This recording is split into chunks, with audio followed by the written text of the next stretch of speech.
Hi, ഇന്നത്തെ നമ്മുടെ recipe എന്ന് പറയുമ്പോൾ കണവ റോസ്റ്റ് ആണ് കേട്ടോ. അപ്പോൾ ഇത് ഉണ്ടാക്കാൻ വേണ്ടിയിട്ട് എന്തൊക്കെ സാധനങ്ങളാണ് വേണ്ടതെന്ന് നോക്കാം. അപ്പോൾ ഇത് അര കിലോ കണവ നല്ല ക്ലീൻ ആയിട്ട് ചെറിയ പീസാക്കി കട്ട് ചെയ്ത് വെച്ചിട്ടുണ്ട്. പിന്നെ സവോളയാണ് എടുത്തിരിക്കുന്നത്. സവോളയ്ക്ക് പകരം ചെറിയുള്ളി വേണമെങ്കിൽ എടുക്കാം. ചെറിയ പീസായ സവോള, അരമുറി തേങ്ങ ചിരകി എടുത്തിട്ടുണ്ട്, 2-3 അല്ലി വെളുത്തുള്ളിയും ഒരു ചെറിയ കഷ്ണം ഇഞ്ചിയും നമ്മൾ ചെറുതായിട്ട് ചതച്ചെടുക്കുക കേട്ടോ. അരയരുത്, ചെറുതായിട്ട് ചതച്ചെടുക്കുക. പിന്നെ ഒരു 2 ടീസ്പൂണോളം മല്ലിപ്പൊടി, എരിവ് അനുസരിച്ചിട്ട് ഞാനിപ്പോൾ ഒരു 1.5 ടേബിൾ സ്പൂണോളം മുളക് പൊടി എടുക്കുന്നുണ്ട്. പിന്നെ ഒരു 1/4 ടീസ്പൂൺ മഞ്ഞൾപ്പൊടി, ആവശ്യത്തിന് ഉപ്പ്, വെളിച്ചെണ്ണ. നമ്മളിത് വെളിച്ചെണ്ണയിലാണ് എടുക്കുന്നത്, വെളിച്ചെണ്ണ തന്നെ വേണം. ഒരു 4 വറ്റൽമുളകും കുറച്ച് കടുകും കുറച്ച് ഏറെ ഞാൻ കറിവേപ്പില എടുക്കുന്നുണ്ട് കേട്ടോ. അപ്പോൾ നമുക്കിതൊന്ന് ചതച്ചെടുക്കാം. അപ്പോൾ തേങ്ങയും പിന്നെ നമ്മുടെ ഈ മുളക് പൊടിയും മല്ലിപ്പൊടിയും മഞ്ഞൾപ്പൊടി പിന്നെ കുറച്ച് ഉപ്പ് പിന്നെ ഒരു തണ്ടോളം കറിവേപ്പില, ഇത് ഇത്രയും കൂടി ഇട്ട് നമുക്ക് നല്ലപോലെ ഇതൊന്ന് ചതച്ചെടുക്കാം. ഒരുപാട് അരയണ്ട, ചതച്ചെടുത്താൽ മതി കേട്ടോ. അപ്പോൾ ഈ പരുവം കേട്ടോ, ഒരുപാട് അരയണ്ട. ഈ ഒരു പരുവത്തിൽ നമുക്കിത് ചതച്ചെടുക്കാം. നമുക്ക് ഒരു പാൻ ചൂടാക്കാൻ വെക്കാം.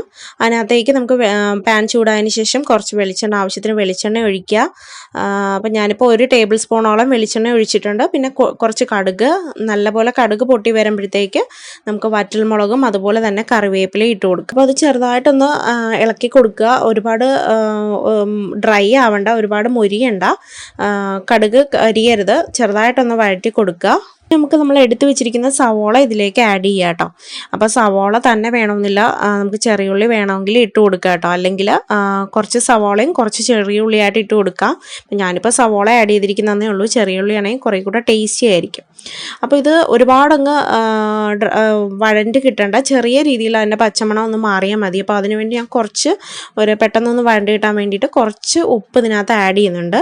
എന്നിട്ട് ആ പച്ചമണം മാറുന്ന വഴി നമുക്കൊന്ന് വഴറ്റി കൊടുക്കാം. ഇനി നമുക്കിതിനകത്ത് നമ്മൾ ചതച്ച് വെച്ചിരിക്കുന്ന ഇഞ്ചി വെളുത്തുള്ളി നമുക്കിതിനകത്ത് ആഡ് ചെയ്ത് കൊടുക്കുക കേട്ടോ. അപ്പോൾ ദേ കണ്ടോ, ഈ ഉള്ളിയുടെ ഈ ഒരു പരുവം, ആ ചെറുതായിട്ടൊന്ന് വഴണ്ടി വരുന്ന പരുവം മതി, ഒരുപാട് ദാവണ്ട.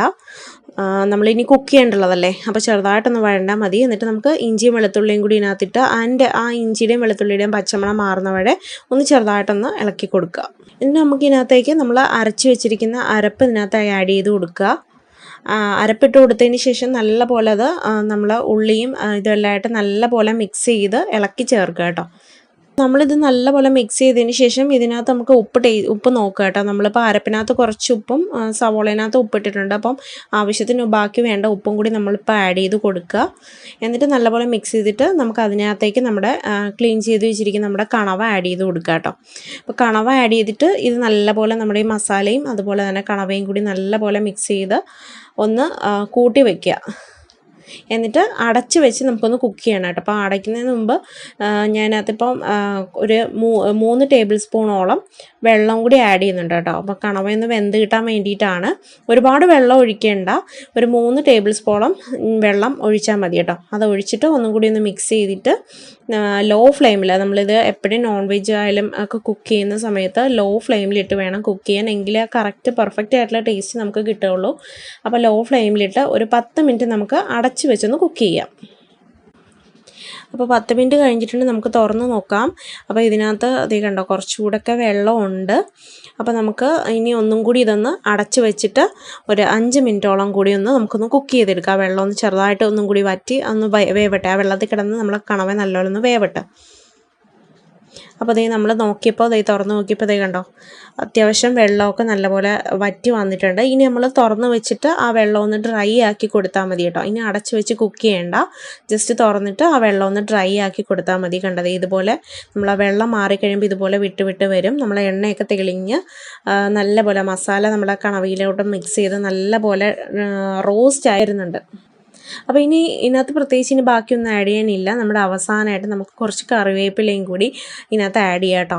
ഞാൻ കറിവേപ്പില ഒരുപാട് ഇതിനകത്ത് ആഡ് ചെയ്യുന്നുണ്ട്. കറിവേപ്പിലയാണ് ഒരു മെയിൻ ഇൻഗ്രീഡിയൻ്റ് എന്ന് വേണമെങ്കിൽ പറയാം. കറിവേപ്പിൻ്റെ ആ ഒരു ടേസ്റ്റ് മണമൊക്കെ നമുക്ക് ആ റോസ്റ്റിനകത്ത് കറക്റ്റായിട്ട് വരുന്നുണ്ട്. അപ്പോൾ കറിവേപ്പില ഇട്ടതിന് ശേഷം നമുക്ക് പിന്നെ ഇത് കുക്ക് ചെയ്യേണ്ട, നമുക്കത് വേറൊരു സർവിങ് പ്ലേറ്റിലേക്ക് മാറ്റാം. കണവ റോസ്റ്റ് എന്തിനോട് വേണമെങ്കിലും നമുക്ക് കോമ്പിനേഷനായിട്ട് യൂസ് ചെയ്യാം. അപ്പം, അതുപോലെ തന്നെ ചോറ്, ബ്രെഡ്, കുബൂസ്, ചപ്പാത്തി, ഏതിനോട് വേണമെങ്കിലും നമുക്കൊരു നല്ലൊരു കോമ്പിനേഷനായിട്ട് യൂസ് ചെയ്യാൻ പറ്റുന്നൊരു ഡിഷാണ്. വളരെ ടേസ്റ്റിയുള്ള ഡിഷാണ്. അപ്പോൾ എല്ലാവരും ഇതൊന്ന് ട്രൈ ചെയ്യുക, ഫീഡ്ബാക്ക് അറിയിക്കുക. ടാറ്റാ.